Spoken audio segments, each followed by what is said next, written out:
Bonjour à tous et bienvenue dans cette vidéo. Je me rends compte que mon haut est assorti au décor.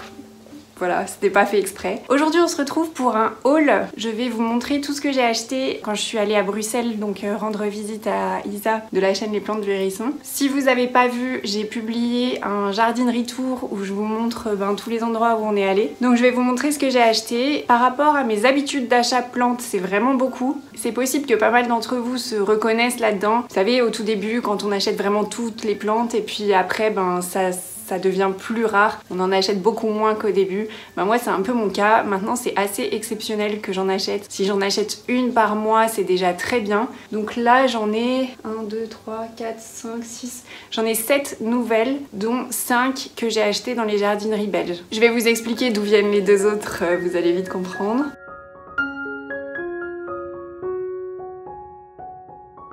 Donc, la première plante que j'ai achetée, c'est ce philodendron lupinum, qui est un philodendron avec des petites feuilles qui ont une forme vraiment trop mignonne de cœur. Alors ce philodendron, ça fait longtemps qu'il était dans ma wishlist. Alors,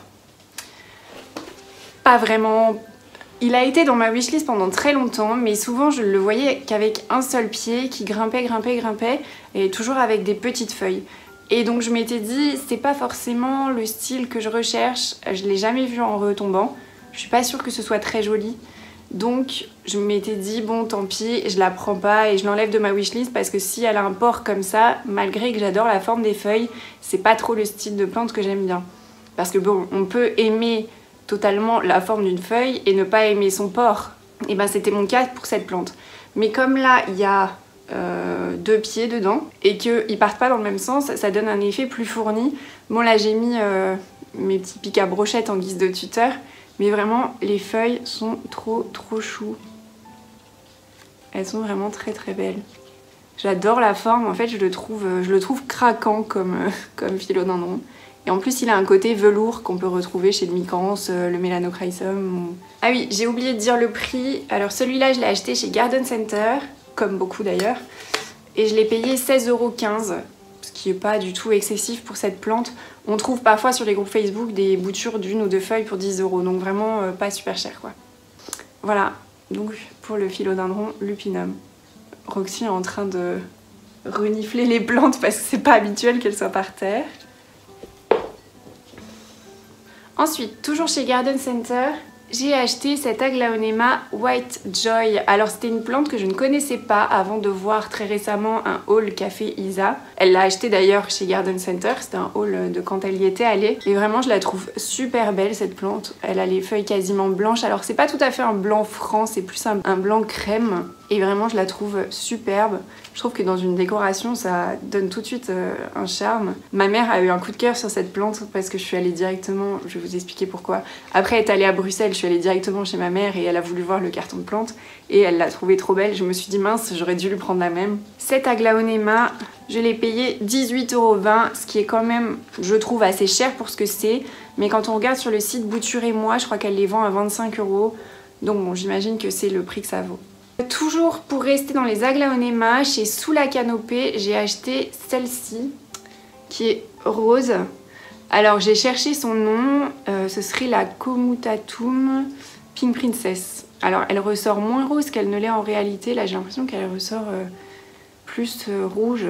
En vrai c'est vraiment un rose tout pâle, c'est le rose dans tout mon appartement qui donne cette impression là je pense.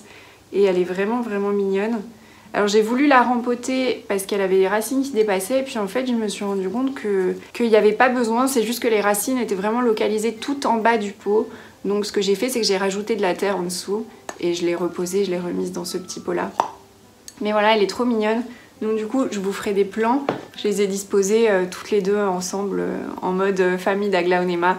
C'est un type de plante que j'ai jamais eu, que je connais pas, mais par contre j'ai entendu que ça avait le même type d'entretien que les Calathea. Donc a priori il n'y a pas de raison que ça ne marche pas chez moi vu que j'ai plutôt du succès dans l'entretien des Calathea. Voilà. Je vous en donnerai des nouvelles pour savoir si effectivement ça s'entretient pareil. Même si finalement mes Calathea je les entretiens quasiment comme toutes les plantes. Donc je sais pas si ce sera un super indicateur pour vous. Et celle-ci je l'ai payée 8 €, ce qui est similaire à peu près à ce qu'on peut trouver en ligne pour cette plante. Ensuite, chez Famille Flora cette fois-ci, j'ai acheté un tout bête et tout simple Oya Kerry avec une seule feuille. Ah, d'ailleurs, je l'ai arrosé parce qu'il était vraiment hyper sec et hyper fin et là j'ai l'impression qu'il s'est déjà un petit peu plus regorgé. C'en était au point où si je soulevais, il s'enlevait du pot, vous savez, je vous avais peut-être déjà vu ça. Ce Oya Kerry m'a coûté 2,79 €. Ça va, on n'est pas sur de la ruine, s'il meurt je m'en voudrais pas trop. Cela dit, je sais pas si c'est possible de tuer ça facilement, on verra bien. Parce que je l'ai pas du tout prévu pour un endroit hyper lumineux, parce que c'est juste décoratif en fait, hein, j'ai pas spécialement d'intérêt pour cette plante. Je n'ai pas spécialement envie qu'elle grandisse, parce que je sais que souvent les Oya Kerry d'une seule feuille comme ça, soit ça ne grandit jamais, soit ça grandit au bout de plusieurs années, ou alors il me semble qu'il faut vraiment avoir de la chance et être tombé sur des boutures avec des nœuds. Je sais pas si c'est le cas de celle-ci, mais si elle reste comme ça, moi ça me va très bien, puisque c'est pour cette raison que je l'ai prise. Ensuite j'ai pris cette magnifique Oya Carnosa tricolore qui a des longues lianes déjà et qui a du rose. J'adore, j'adore. Donc qui a du rose, elle est hyper fournie, il me semble pas que je l'ai payée très cher, je vais vous dire ça tout de suite. Je l'ai payée 11,30 €, donc c'est vraiment pas grand chose. Après je sais, chez Nose il y a pas longtemps ils les vendaient pour 5 €, un truc comme ça. Donc vraiment elle est super belle. Celle-ci ça faisait vraiment longtemps qu'elle était dans ma wishlist. D'ailleurs je vous en ai parlé quand j'ai publié ma wishlist justement. Et voilà, je suis super contente de l'avoir trouvée, surtout fournie comme elle l'est là. Et voilà, j'espère qu'un jour elle fleurira. J'ai même pas regardé à quoi ressemblent les fleurs de cette Oya. Je vais me renseigner et puis voilà. Alors j'ai deux autres plantes à présenter, mais c'est pas des plantes que j'ai achetées en Belgique. C'est dans un premier temps une bouture, je viens de me renverser de l'eau dessus, une bouture de Maranta Light Veins que Isa m'a gentiment offert, qu'elle a coupé de sa plante. Alors bon, ça s'est un petit peu enroulé ici parce que quand je l'ai rapporté, je l'ai laissé pendant les 3 heures de trajet dans la voiture sans eau, donc ça s'est un peu enroulé, mais bon, j'ai bon espoir que ça se déroule quand elle commencera à faire des racines. Donc plante aussi qui était sur ma wishlist et que je suis super contente d'avoir. Et une plante que je suis trop contente d'avoir reçue. Alors en fait, c'est pour ça que j'étais allée chez ma mère directement en rentrant de Bruxelles. C'est parce que comme je savais que je ne serais pas là, j'ai fait envoyer la plante chez elle. Donc c'est ma mère qui l'a déballée. Je ne peux pas vous montrer l'unboxing du coup. C'est ma mère qui l'a déballée et je m'attendais en fait à ce qu'elle soit envoyée en pont. Parce que sur l'annonce, il y avait écrit cultiver en pont et envoyer le pot en photo. Mais j'y ai pas trop réfléchi en fait, j'ai pas pensé qu'elle l'enlèverait. Donc j'avais dit à ma mère qu'il y aurait sûrement des graviers pour expliquer à quelqu'un qui n'y connaît rien et qu'il faudrait peut-être réajuster le niveau d'eau. Et ma mère, quand elle l'a reçue, en fait, elle était racine complètement nue et emballée dans de l'essuie-tout en fait. Donc elle était un peu perdue et apparemment, du coup, vu qu'elle était juste dans l'essuie-tout et pas dans du substrat qui pouvait la maintenir humide, la plante faisait une tête pas possible. Quand elle m'a envoyé les photos, c'est vrai que c'était pas très beau au départ. Le lendemain, ça allait beaucoup mieux. D'ailleurs, ma mère trop mignonne qui m'a dit qu'elle était allée vérifier plusieurs fois si elle allait mieux dans la journée, parce qu'elle l'avait mise dans la salle de bain. Je vais vous la montrer tout de suite. C'est une merveille. Si vous êtes sensible au Maranta, vous n'êtes pas prêts. Voici une vraie Maranta Black, les gars. Une vraie avec les bords noirs. Comme j'en rêvais depuis hyper longtemps. Je vais vous chercher pour ceux qui n'ont pas forcément suivi. Alors en fait, j'ai déjà chez moi la Maranta Black, mais elle ressemble à ça. C'est une plante que j'ai achetée à une polonaise. Alors celle-ci aussi, la Maranta Black que je viens de vous montrer, la vraie bien belle, vient aussi de Pologne.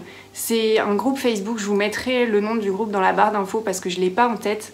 C'est un groupe européen sur lequel ils vendent essentiellement des plantes rares. Donc moi, c'est des groupes que j'aime bien suivre parce que les groupes classiques, s'ils vendent des plantes classiques, pour la plupart, je les ai déjà ou elles ne m'intéressent pas.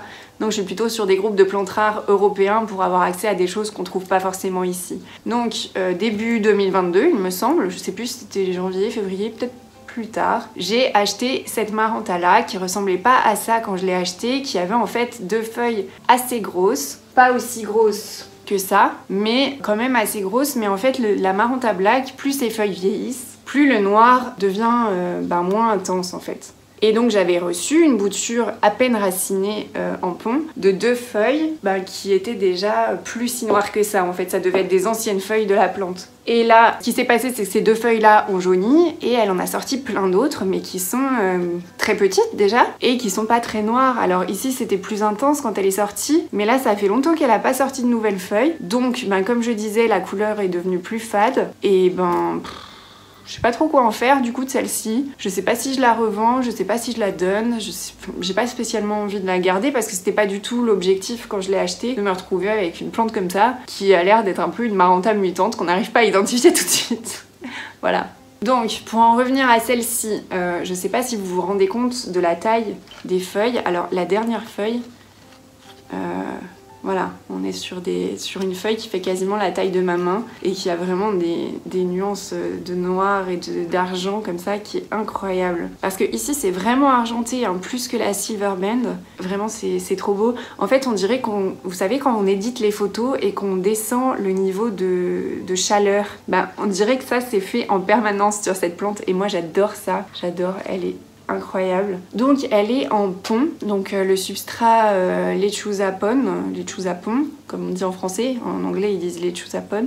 D'ailleurs j'ai pas montré, paru hier, donc vraiment c'est que ça y est, elle est repartie.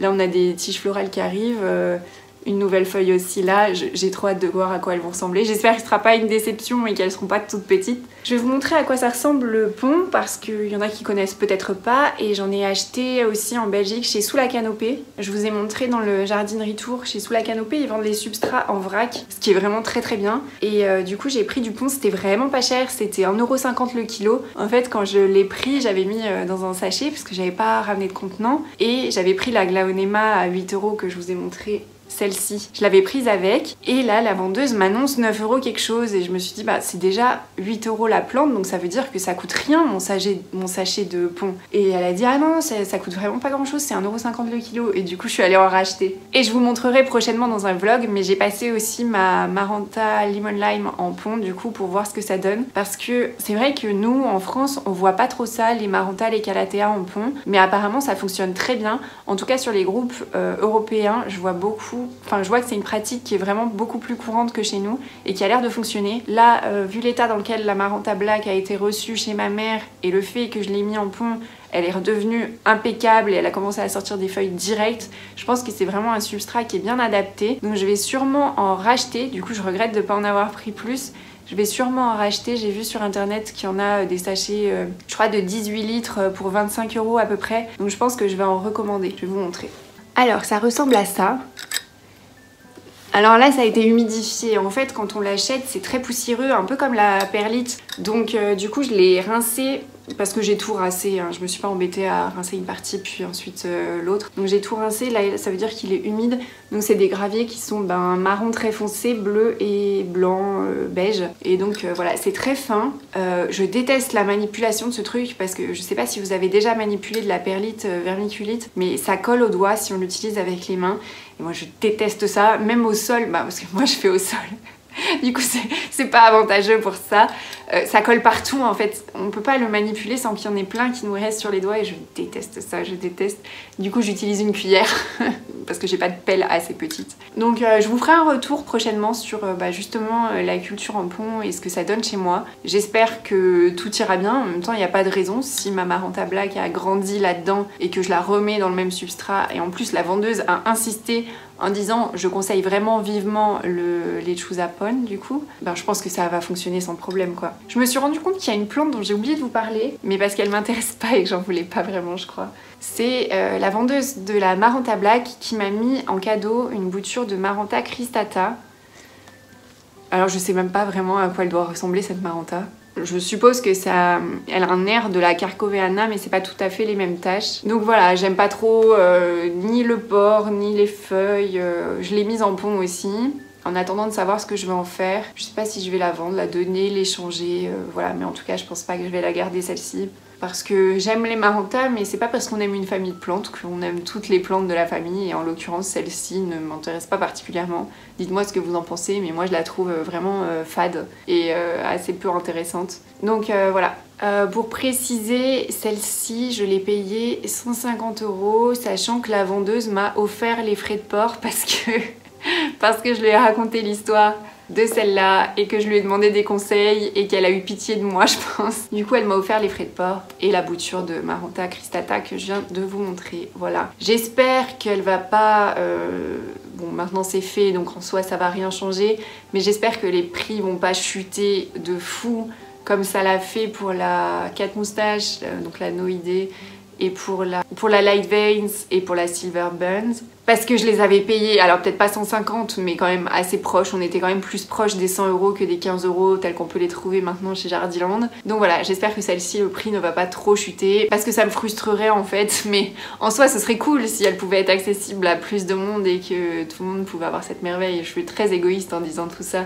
Et en plus, j'ai pas du tout l'intention de la bouturer pour revendre ou quoi que ce soit. Mais bon, c'est vrai que c'est toujours frustrant, je trouve, quand on achète une plante chère comme ça et qu'on se rend compte assez rapidement que ben on a payé cher pour rien. Parce que si on avait attendu entre 3, 6 mois, 1 an, ben on se serait retrouvé avec la même plante pour 4 fois moins cher. Mais bon, c'est un peu le jeu aussi, hein. C'est comme ça que ça marche malheureusement. C'est des effets de tendance qui font que les gens la veulent tout de suite et moi, ben... On va dire que c'était un besoin vital, hein, clairement, mais je voulais l'avoir avant tout le monde, voilà. Donc elle est trop belle. Elle fait une partie de mon nouveau top 3 de mes favorites. Je vous laisse deviner en commentaire quelles sont les 2 autres dont je parle. Et voilà, c'est tout pour ce haul. Donc comme je vous disais, ça fait beaucoup de plantes pour moi, mais pour vous ce sera peut-être pas grand chose. Si vous avez des questions, n'hésitez pas. Je vais vous mettre les liens des boutiques dans lesquelles on est allé pour que vous puissiez retrouver si jamais vous voulez y aller. En tout cas, je vous mettrai au minimum la ville dans laquelle se trouve la boutique. Et puis ben voilà, je vous dis à bientôt pour une prochaine vidéo. Salut!